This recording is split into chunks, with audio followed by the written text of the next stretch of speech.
Thanks for being here. Who's excited? Say, I am. Woo!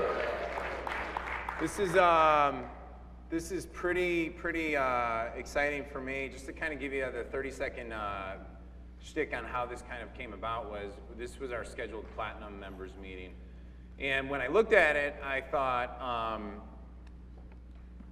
the way I think through things is I'm like, well, where's the biggest limiting factor within our group? Or where's the biggest limiting factor amongst most entrepreneurs, especially the ones if I'm coaching them or they're in my inner circle? And I realized that there's so much focus on funnels, there's so much focus on product, there's so much focus, and these are all positive things, I'm not saying in a negative way. But the biggest critical limiting factor, the guys who seem to have the most security are the ones who understand how traffic moves into a conversion process and then creates a customer or a lead. And so I thought, who would be the 2 or 3 traffic guys that I would like to come to the next Platinum meeting? And so, probably like many of you, I didn't ask 2 or 3 people, I asked like 9. And I made a dream list of like, who would I ask to come to this event? And then they all started saying yes. Like instantly, and I don't ask like in one day, like, oh, I'm gonna ask 2 today, and then maybe if they say no, I'll ask 2 in 2 more days. No, I only have 6 weeks to plan this damn thing.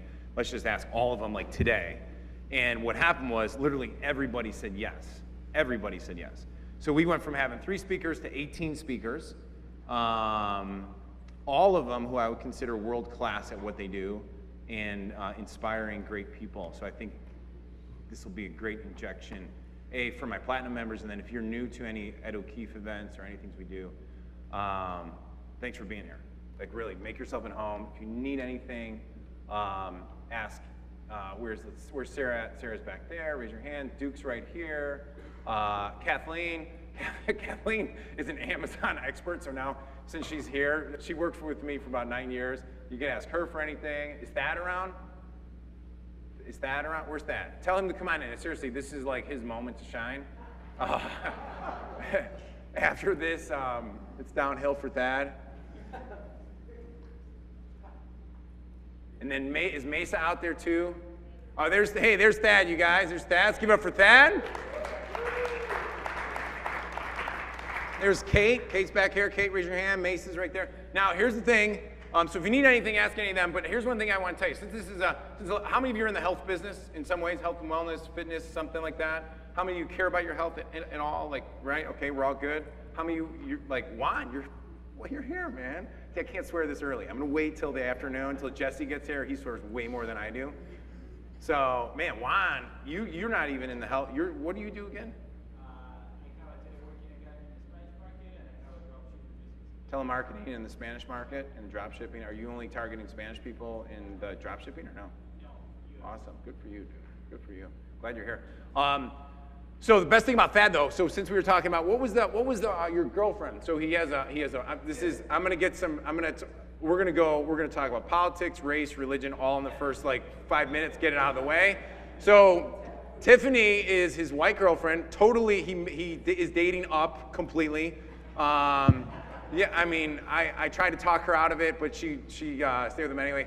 But here's the thing, what was the thing she had you, what was it called? 23andMe. 23andMe. 23andMe. Had him take do 23andMe. Thad found out that he's actually 63% white. Yeah. And, right, Thad? But his joke is, this is what he wants to tell everybody, that he's white from the belly button up, and he's still black from the belly button down. So if you need anything, talk to Thad. Thank you. Nobody will be coming to ask me for anything after that one. Thank you very much. Made my week. All right. Did you guys lose me on that? Okay, here we go. All right, so here's traffic. So why is traffic important? So let's go into a couple things here. Traffic is like money. The more you have of it, it's really just an amplification of who you are or what you have. And so the biggest misconception is, hey, if we just get more traffic, we're going to be successful. How many of you have ever thought that way before? Or how many came here thinking that way? But what it really is an opportunity for us to take people who don't know about you or don't know about your product and pour it into your life, okay? It's literally, I'm going to give a couple examples in a moment, but there's never been a better time in our history to grow a business, grow a brand, grow a personality thing than to be doing with the ability of using Facebook, Instagram, YouTube, Google, native advertising. I mean, this is the best time of being an entrepreneur. The things that are happening with Facebook, algorithm changes, honest to God, doesn't sweat me at all. The one reality that I've seen over the last 10, 12 years of being an entrepreneur is the people who are pros and who stay focused and do the things are going to be the achievers. Like, any fear sends people running, right? So that's just gonna lower costs, create opportunities, make things happen, okay? And since we're saying that traffic's gonna amplify you, I wanna start this morning with 3 simple questions that start us off on the right foot, get our energy in the right direction, and get our mindset in the right direction. And so grab a piece of paper, we're gonna take like 30 seconds for each question, maybe even more. Number 1, please write this down. What am I most proud about in the last 30 to 90 days? What am I most proud about in the last 30 to 90 days? Could be something you started, could be something you stopped, could be, in most cases, something you've overcome, where we took the worst thing that happened in the last 90 days and made it our best thing, or made it something that we persevered through.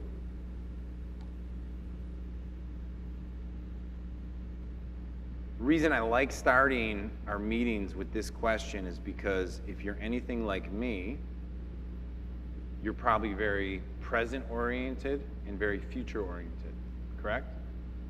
We're always thinking about where we're going. Now, there's been a lot of good journals and a lot of good coaches lately that help people look backwards and say, here's what I've done well.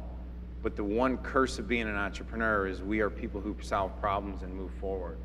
And the problem on that is that we don't stop, look back where we came from, and really feel good about what we're doing. Does that make sense?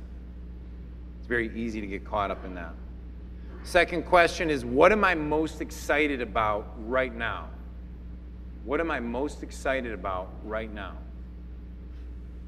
Personally, for me, I'll tell you one thing I'm really excited about. I got a lot of things to be excited about, as we all should, is that I've never had a better time in my life where I'm surrounding myself with better people.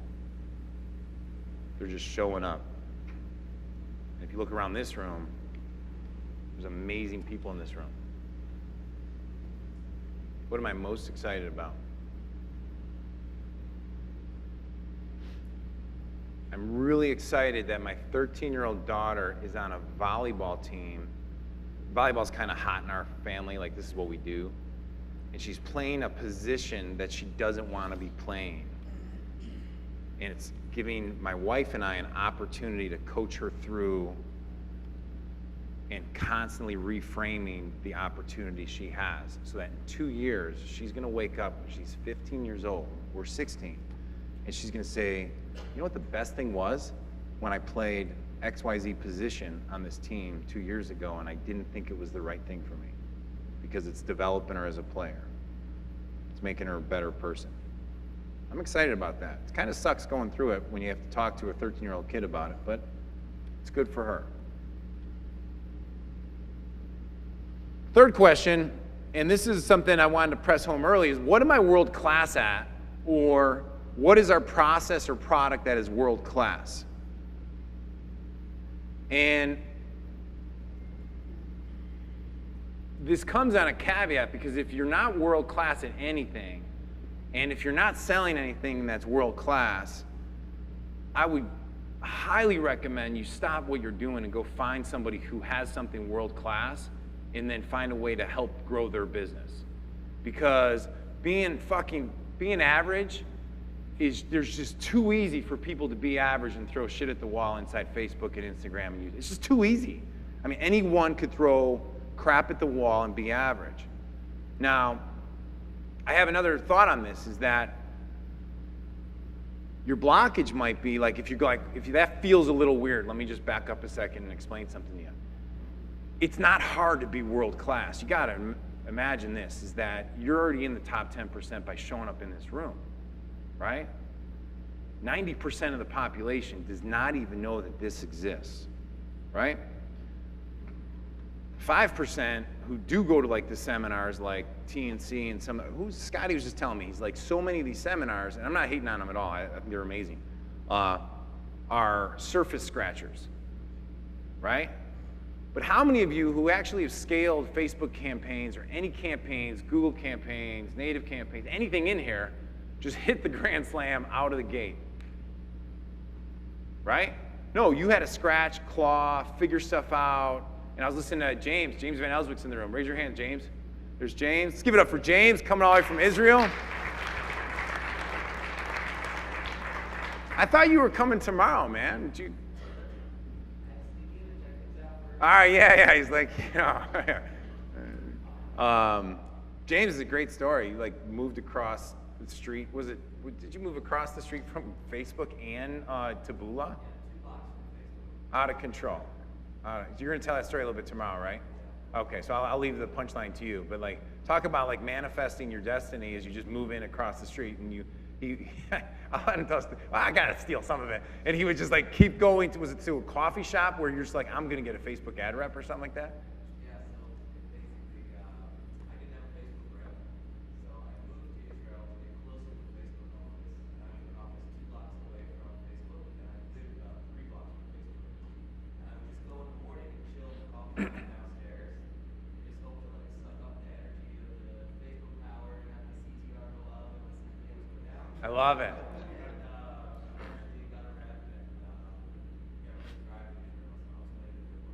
Yeah, I love it. All right, I love it.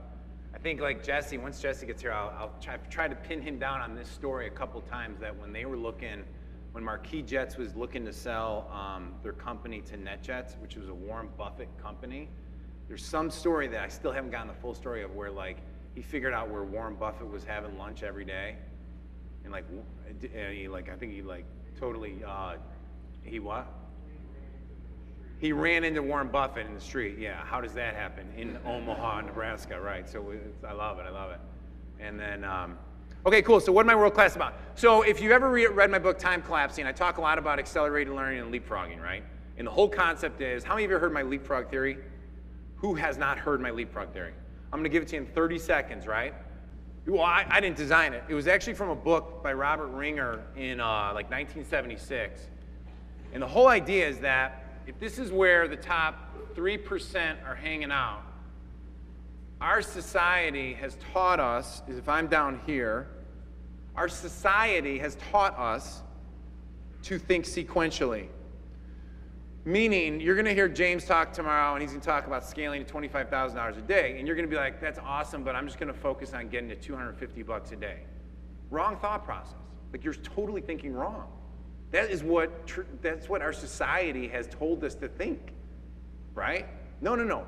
You have, like, so Robert Ringer, in his book, Winning Through Intimidation, wrote these words. He said, you have no moral obligation to work your way through the ranks.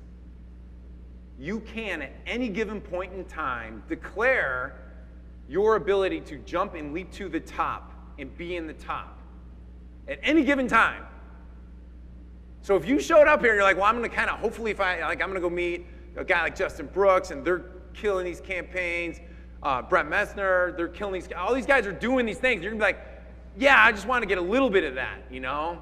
I got my man Vin here. I'm not gonna tell everybody what you do, Vin, because you know you're one of those like secretive guys, so I'm gonna let you do that. But like Vin's killing it. I'm gonna get a little bit of that. Bullshit. Just it's such ridiculous thinking. So what Ringer said was, we went to preschool, then what did we go to after preschool? Who knows? Well, yeah, I know. So only the smart ass from Costa Rica shows up just in time to be like, oh, I'm gonna flip that over. Yeah. Kindergarten. After kindergarten, you go to what? First grade. Second grade. You go sequentially all the way through it. And then what do people ask you when you go into high school? Hey, where are you going to what? College. And then, oh, are you going to get your master's? Oh, yeah. Like it means anything, right?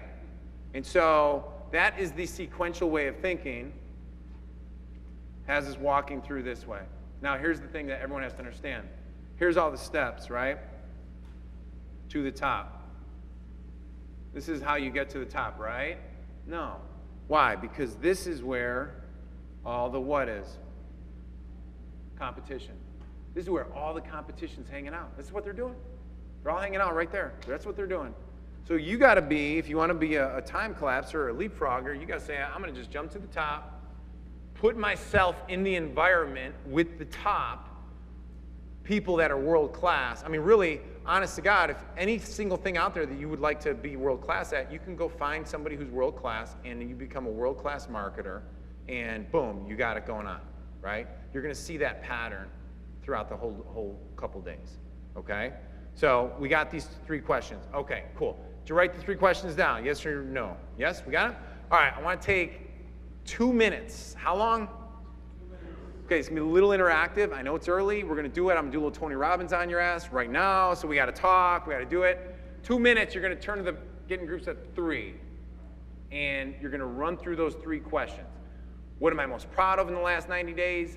What am I most excited about? And what are we world class at? Now, here's the deal. You may actually be like, I don't really know what I'm world class at right yet. I don't know. That's okay. That's totally okay. And that's a fair assessment. But you could use the freedom question that says, well, what would be really great is if we were world class at X. We'd like to be world class at Y. And you can use that as your answer. Any questions? All right, take 2 minutes. We'll do this. 90 seconds each person, so that'll give us 4.5 minutes. Ready? Go.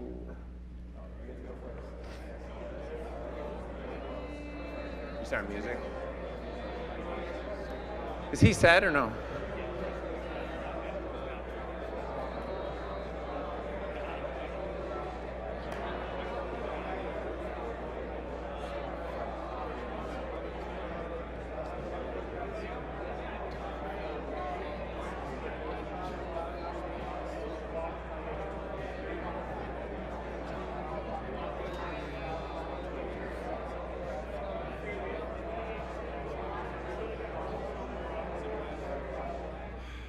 Awesome. Now, who noticed your energy's higher now than it was 5 minutes ago? There, you got a little clapping going on there.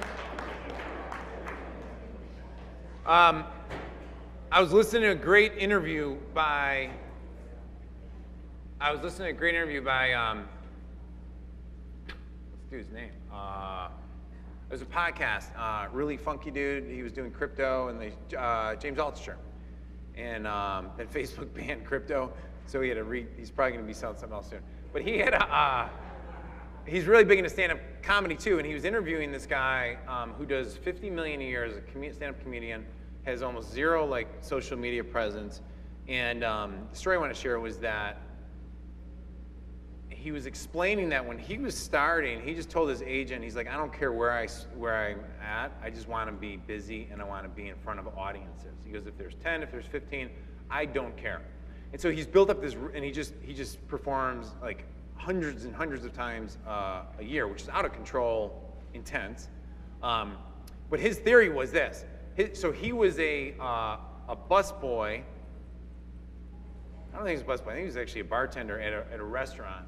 And the comedy club was a mile away. And on his break, he would leave the restaurant/bar and go to the comedy club, do a 15-minute skit, and then he'd be back. And this is why I want to share this.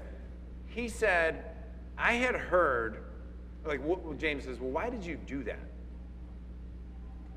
He said, I had heard about another comedian who was doing their, I'm saying shtick, but what is the actual bit? They're doing their bit, shtick's bit. That might be a good product, actually. I think it is, a couple. And so-and-so was in the crowd. That led him to becoming super famous and all this stuff. And so his thought process was, I never wanted to miss who might be in the crowd that night.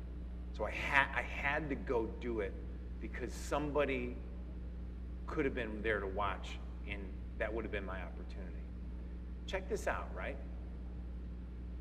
it punched me right in the face because I was like, that's why you got to launch new ads as much as possible, because every freaking moment that goes by that you're not promoting your stuff, the eyeballs that are ready to buy or be a part of your life, you're missing that opportunity, right? And I don't want to take away Skelly's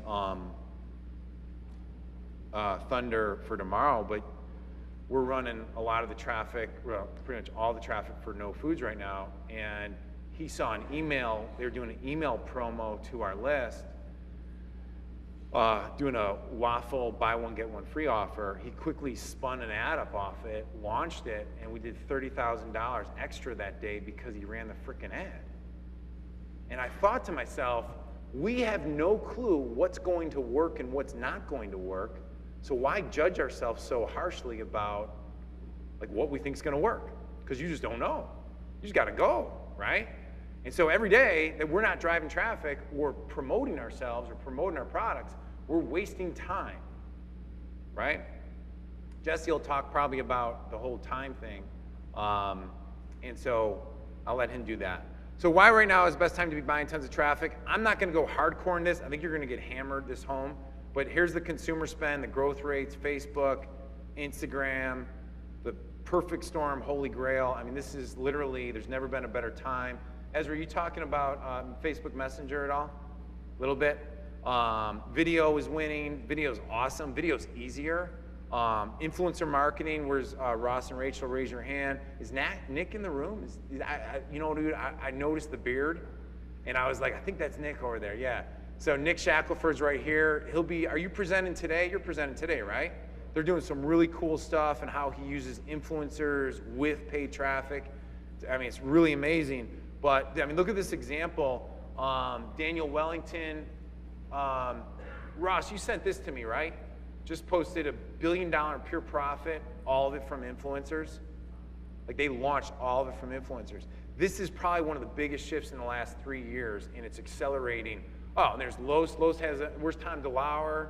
Well, I'm gonna pick on you guys in a second, but Los runs an agency where they help promote influencers. So think bigger of what's possible for you and your impact. So, like Dr. Axe, how many realize that Dr. Axe just got funded $103 million from 100 plus investors? Do you hear about this? Who has not heard about this? Okay, who's afraid to raise their hand on that? Well, but Dr. Axe, like full credit to this guy. This has been an overnight success that's been in 4 or 5 years in the making of him just grinding it out, doing videos and doing the things. Now, let's break down the strategy slightly. He took the long view of content. This is SimilarWeb, the tool right here. 78% of the traffic going to his site is organic search. They took a long view of content. They, Charles, what's their director of marketing's name? Michael? I can't hear you. Oh, Daner. And he said that they studied, what's the dude's name who's the content guy? No. Who's the guru that they studied, that they followed his system? Ezra, what's the guy's name that does the content where like you pick one specific topic and you go deep on the articles? Asian dude. That one guy? Yeah, that one guy. Hey, do you know the one guy? Who knows the one guy? Okay, it'll come to me in a second. Anyhow, they took a long view on content. Like, what are people like? What are the problems that people have? Let's create articles and content and videos for it, and let's solve the problems. After a few years, look at their site, dude. It's crazy, right? So the other thing is, number 2 is customer acquisition with a webinar product, or they used a webinar to sell an info product. On the back end of that, they sold supplements and all these amazing things.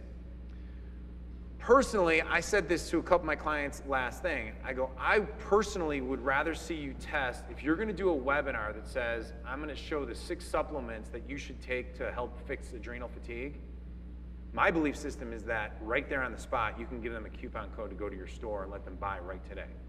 I don't believe you need to put them through a 6-week boot camp. Don't take my opinion, test that out, okay? I think it's worth testing. Because if you were modeling Axe straight out and you're like, well, we're just gonna do exactly what he's doing, well, maybe you're just making it more difficult for yourself by modeling exactly what he's doing. Also, I'm rambling, but this is good stuff.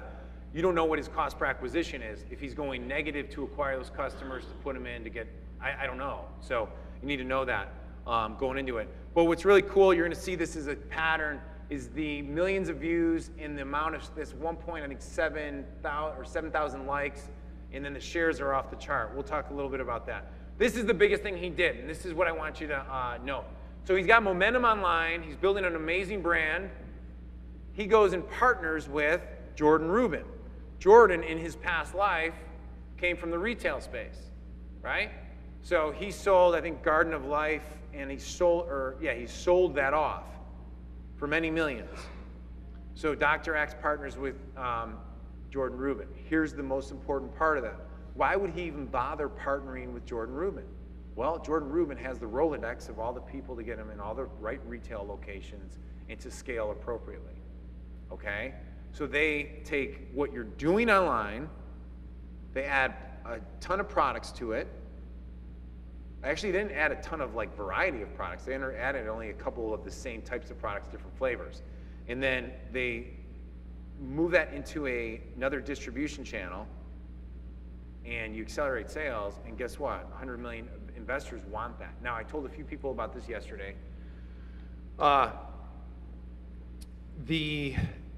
I'll get a chart for this because this is a little bit new, but food and beverage multiples are way higher than supplement EBITDA multiples. So where health supplement business might be purchased at a 2 to 3 times EBITDA, a food and beverage company up to 5 times, James is saying.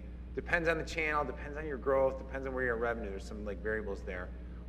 Food and beverage is at 5 to 8 times revenue, not profit. And so I'll let Jesse tell us later, but when they sold Zico coconut water, they were losing $8 million a month. And Coca-Cola bought them because they saw the growth rate, right? So check this out, right? And then Gundry's become famous. We got Tom DeLauer back there. Tom, is that really you? Is that photoshopped, buddy? That's amazing, right? So here's what I want to share there. So here's where I'm going to segue. I have one thing. Is this possible for people in the room? The answer is absolutely. Look at what Gundry did in the last 1.5 to 2 years at Golden Hippo, right? Is that the name of their company? Hundreds of millions of dollars a year off the backs of celebrities. Now, quick little pull you back about 30 seconds and then I'll share a story. If you go back to the titans of marketing, you guys, who knows Brian Kurtz? Anyone know Brian Kurtz? Okay.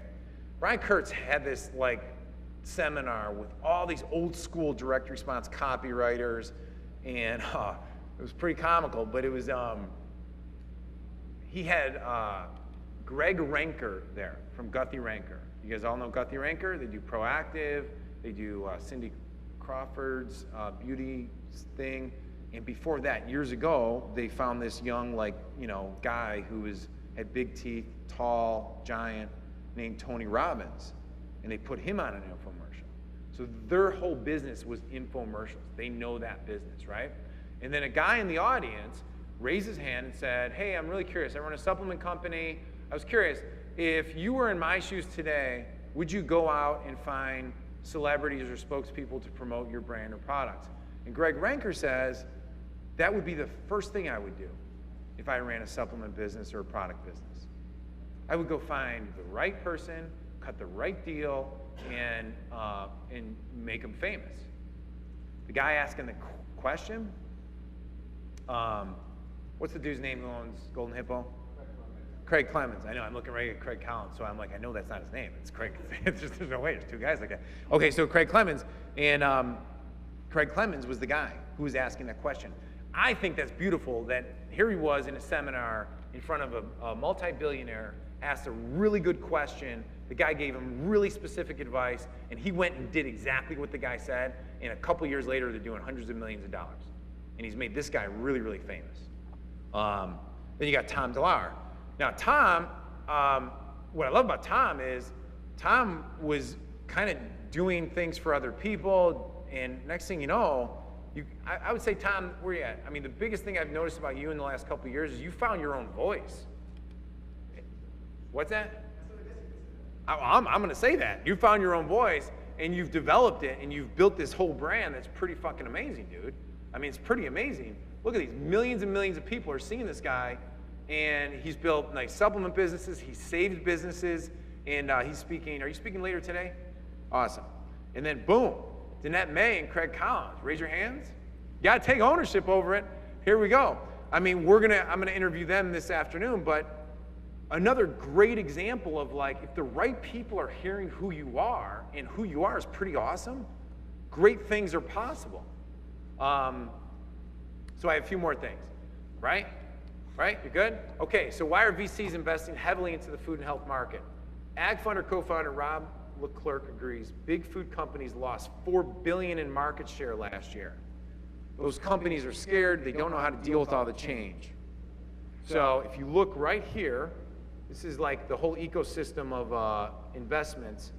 Food e-commerce, $551 million compared to all these other things. There's bioenergy, soil, decisions, whatever tech, sector, financing, whatever, and all these other things. Boom. It's one of the fastest growth rates of investment capital. And let me look at this. Kellogg bought RX bars for $600 million. They were doing a little over $100 million. I don't even know if they were profitable. They started off going to like little CrossFit games and CrossFit boxes, Quest Nutrition. I mean, they grew from 3 million to $500 million in revenue in less than 3 to 5. Are you good, Ezra, when I'm done? You're not sure? Okay. In 3 to 5 years. I work with he's the president of No Foods, Yemeni Mesa, who was the director of sales for Quest at the time. And I mean, you know, great product, great market, fast growing. Here's a company, Lara Bar acquired for $55 million. They were doing $20 million in revenue, guys.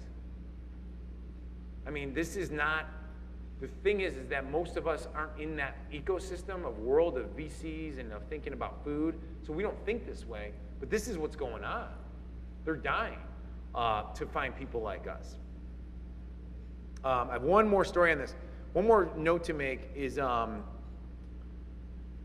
it Brian Lee? Was he the founder of LegalZoom? Yes, thank you. That's where I was going with that. So someone asked Brian Lee a great question. This guy was the founder of LegalZoom, and then he took over as CEO of Honest Company, another company that led with an influencer, and that's, what's her name's company? Jessica Alba, yeah, thank you. Great example, right? And he said it flat out. He goes, look, it was great because I was able to come in. It was a hot market, fast growth rate market, and she was able to go on every single media outlet to promote the brand. It fit the right need of the people it was serving. You know, and it grew really to multiple millions within a couple months. So I think it was doing like 2 to 3 million a month within like 2 to 3 months. That's how fast it grew. Someone asked him this question, and this is what I want to punch home real quick. Someone asked him this question. When do you go into retail?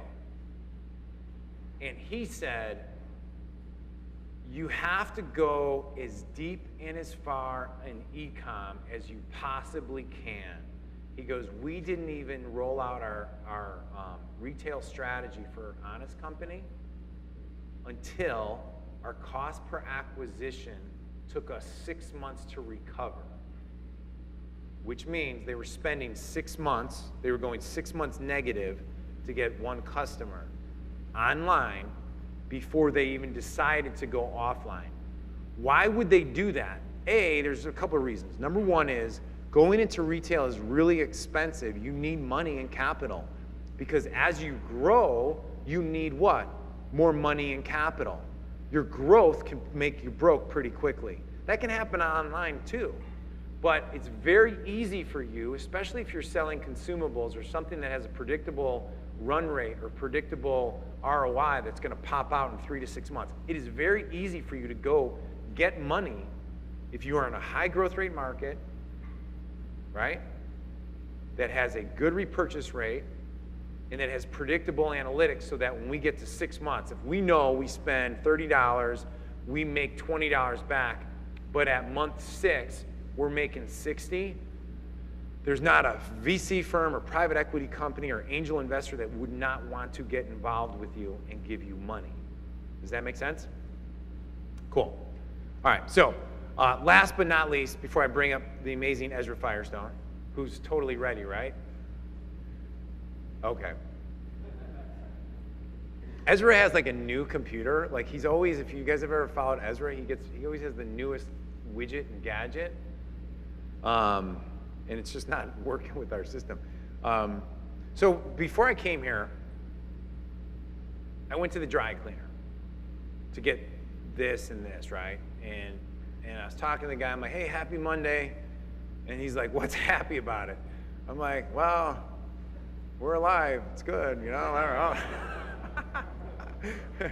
And I've known this guy for so long. He's like an old school Marine. I think he's a veteran.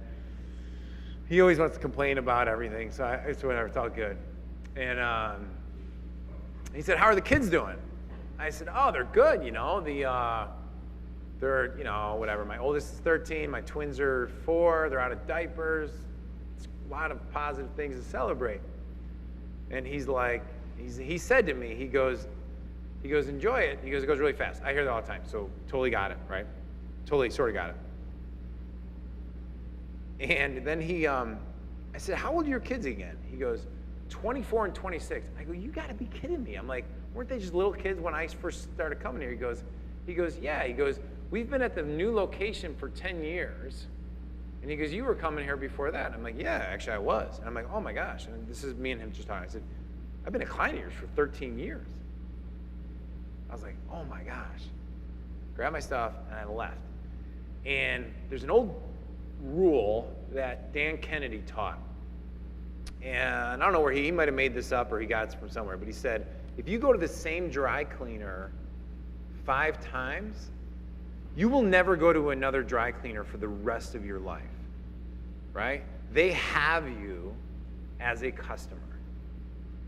And so every business I've ever been involved with, my first question that always comes to mind is, how do we get them to allow us to be their dry cleaner?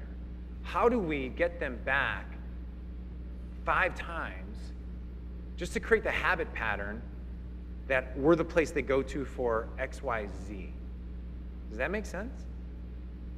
Because if you think about it, I've spent however much money with that guy, but whatever he might have paid, even though he doesn't do advertising, would it have been worth his effort, time, and money to spend a year's worth of ad spend or profit off of me to get 13 out of it? Absolutely. So when you think about traffic and you think about spending money, you have to think like the dry cleaner, right? We have to go deep. You know, the biggest hurdle, is Lauren Ramsey in the room, by the way? All right, the biggest, we work together with No Foods, but the biggest hurdle that I'm facing, even with a company that's trying to go to 50 million as fast as humanly possible, is explaining to them that, like, hey, you can't get a 1.7 return on ad spend if you're trying to push the pedal as hard as you can and get to 50 million. We're going to be, like, the deeper and wider we go to scale, our return on ad spend is going to get less and less. Like, we gotta go multiple markets, we gotta do multiple things, we gotta get more influencers, we gotta diversify all that stuff, we gotta do that, we gotta prop it up. But the whole business success is reorder rates, repurchase rates, that's where all the profit's going to be. That's how we gotta think. This is probably one of the, not too many people. How many of you have 3 to 4, 5, 6 campaigns already built out on the back end of your new customer acquisition funnel? So you got it, Mark? Well, Mark, what company are you with? You're now Metabolic Living. Previously, Natural Health Sherpa. I mean, these guys freaking have it dialed in, but who else has 3 to 4, 5, 6 campaigns already built out in their business on the back end? No one's really raising their hand. A couple are nodding your heads. Yeah, a couple. There you go, Brandon. You guys got it. Yeah. They're not smiling, so I think you guys got it.